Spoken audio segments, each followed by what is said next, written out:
My sister looked at me, her eyes as cold and gray as a winter storm, and delivered the final blow. "You've always been the problem, haven't you, Leo?" The words were a finely honed blade, twisting in the raw wound she'd already carved into me. She stood in the center of the living room, the matriarch's perfect daughter, while the rest of the family, my aunts, my uncles, my cousins, looked on, their expressions a carefully curated mix of pity and judgment.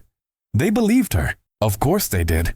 Her voice, so sweet and pure, had woven a lie so convincing, so intricate, that it had become the new truth. The lie that I, Leo, had embezzled money from my father's business, a business he'd worked his entire life to build. The lie that I had stolen their future. An outside observer, someone watching this tableau, would have seen a classic story. The dutiful daughter saving the family from the black sheep brother. The noble sacrifice. The truth, as it so often is, was far more mundane and far more vicious. It wasn't about money, not really. It was about power. It was about a sibling rivalry that had been simmering for decades, a low, constant burn that had finally erupted into a conflagration. From the moment we were old enough to understand the concept of favorite, we were locked in a silent, brutal war for our parents' affection.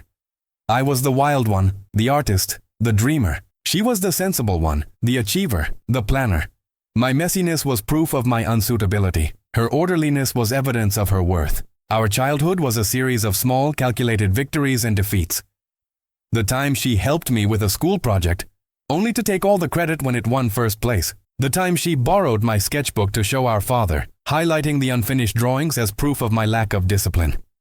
The resentment was a living thing, a shadow that followed us everywhere. Now, as adults, that shadow had taken corporeal form.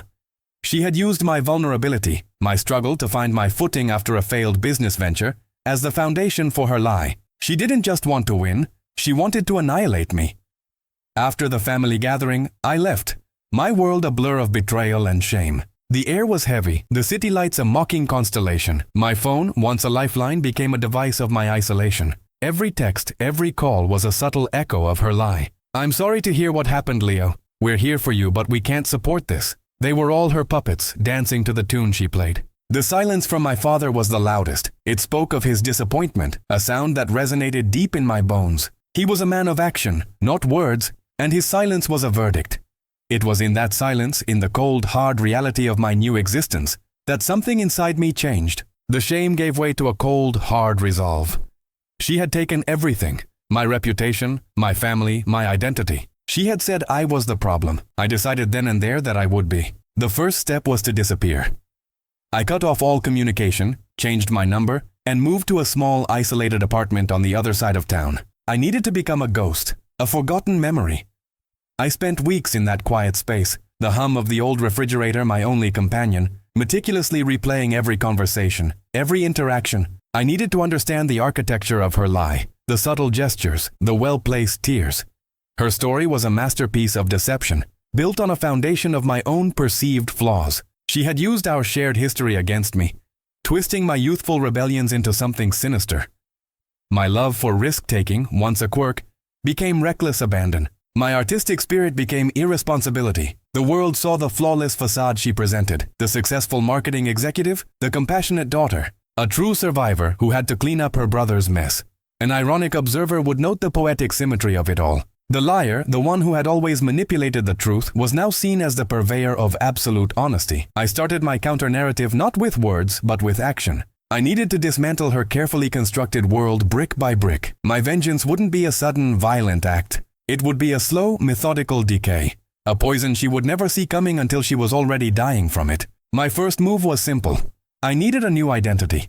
Not a fake one, but a new professional life. One that would put me in her orbit without her ever knowing. It was time for the problem to become a solution. I spent my days learning, studying the very industry she dominated. I devoured every book, every article, every case study on marketing and brand reputation. I learned her world, its rhythms, its weaknesses. She saw me as an artist, a creative, a failure in the world of business. I would use that perception against her. My creativity, once my weakness, would become my greatest weapon. The goal was not to expose her lie to the family. That would be too simple, too easy. It would only confirm their biases against me. No, my goal was to make the truth irrelevant. I would build a new reputation for myself, one so powerful and undeniable that her carefully crafted lie would crumble under its own weight. I would become a success so undeniable, so visible, that the family would have to choose between their perfect daughter's story and the reality staring them in the face.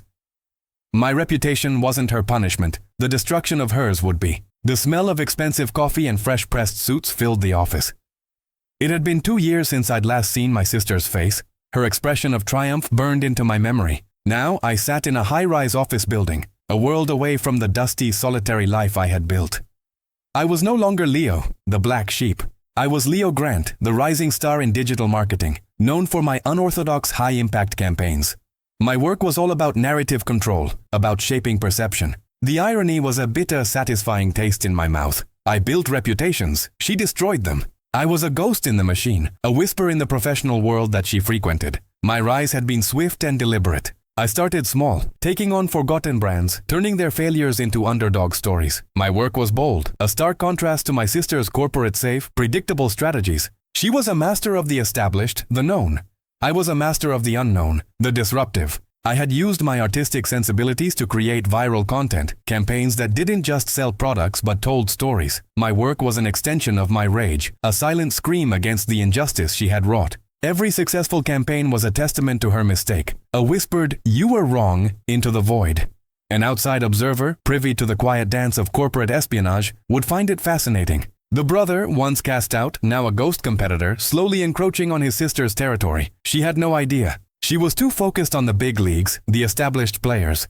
She wouldn't notice the small ripples I was making until they became a tidal wave. She was still living in the world of her own making, a world where she was the undisputed queen. A world where I was a nobody. I had to change that.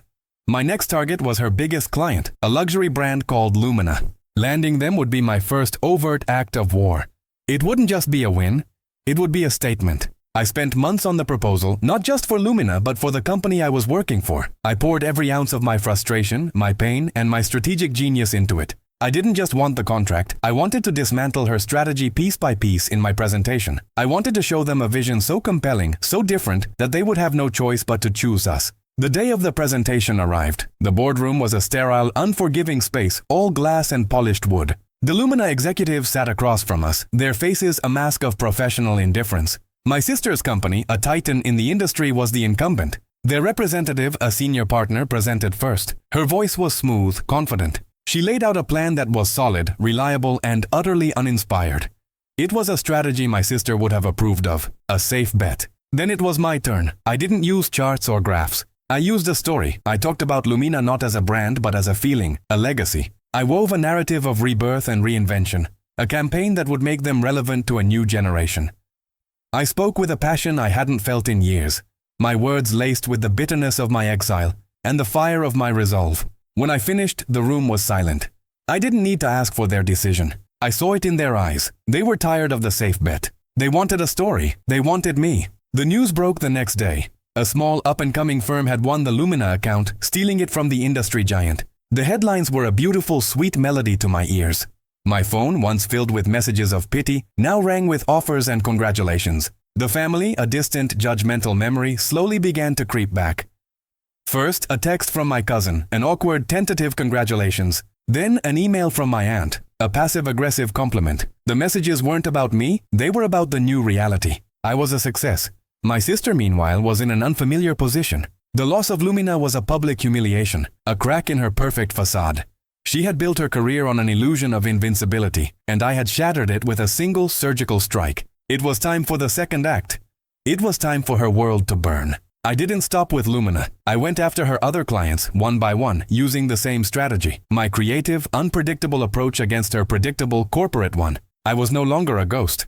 I was a predator. A poetic and cynical narrator would point out that revenge, like art, is often about repetition. The artist finds a form and perfects it. I had found my form. The industry whispers began. My sister's name became synonymous with outdated, stale.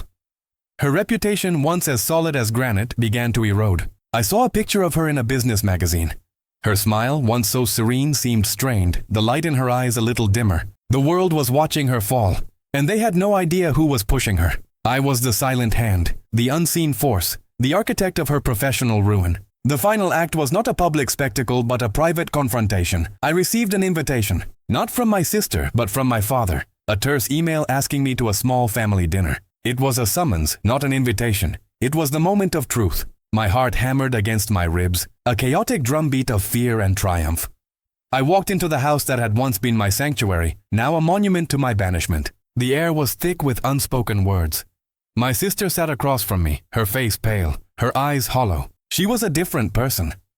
The polished veneer was gone, replaced by a raw, naked vulnerability. My father sat at the head of the table, his face a mask of disappointment. Not for me this time, but for the situation. Dinner was a silent, agonizing affair. Every clink of silverware was a thunderclap.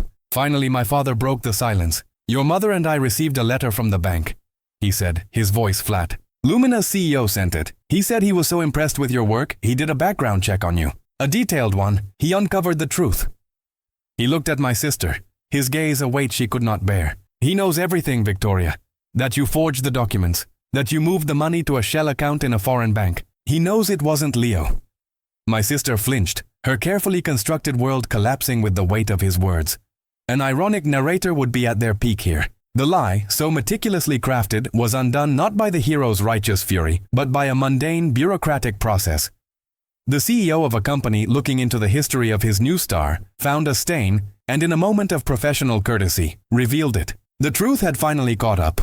It was a beautiful, twisted irony. Victoria looked at me, her eyes filled with a desperate, venomous hatred. "You did this," she whispered, her voice a broken rattle. "This was you." I met her gaze, and for the first time I felt no anger, just a quiet, profound emptiness. "I never said a word, Victoria," I said, my voice low. "The world did the talking for me. You told them I was the problem. You made them believe I was a thief. And in doing so, you made them look. They saw what you did." Her face contorted in a silent scream of fury and defeat. She had never considered that her lie, her perfect little punishment, would be the very thing that led to her own undoing. The family dinner ended with my sister's reputation in tatters, and mine, if not fully restored, on the path to redemption. The family was shocked, confused. They had invested so much in her narrative, in her truth, that my vindication was almost a betrayal. They had to confront the fact that they had been her willing accomplices in my humiliation. They had chosen to believe a lie because it was the easiest, most convenient story. My father spoke to me after everyone had left. "I'm sorry, son," he said, his voice choked with emotion. "I didn't say anything. What was there to say?" His apology was a decade too late, a band-aid on a mortal wound. I had come to this dinner not for his apology, not for the family's forgiveness. I had come to see the look on my sister's face, to see the cold, hard reality of her fall. She had said what happened to her reputation was my punishment. She was right. It was a masterpiece, a silent, beautiful, and devastating work of art. The reputation she had so diligently cultivated, the image of the perfect, wronged daughter, was now nothing more than a ghost, a reminder of the truth she had so cruelly buried. I walked away from the house, not as a victim, but as a victor, leaving her to sift through the ashes of a world she had so carelessly set on fire.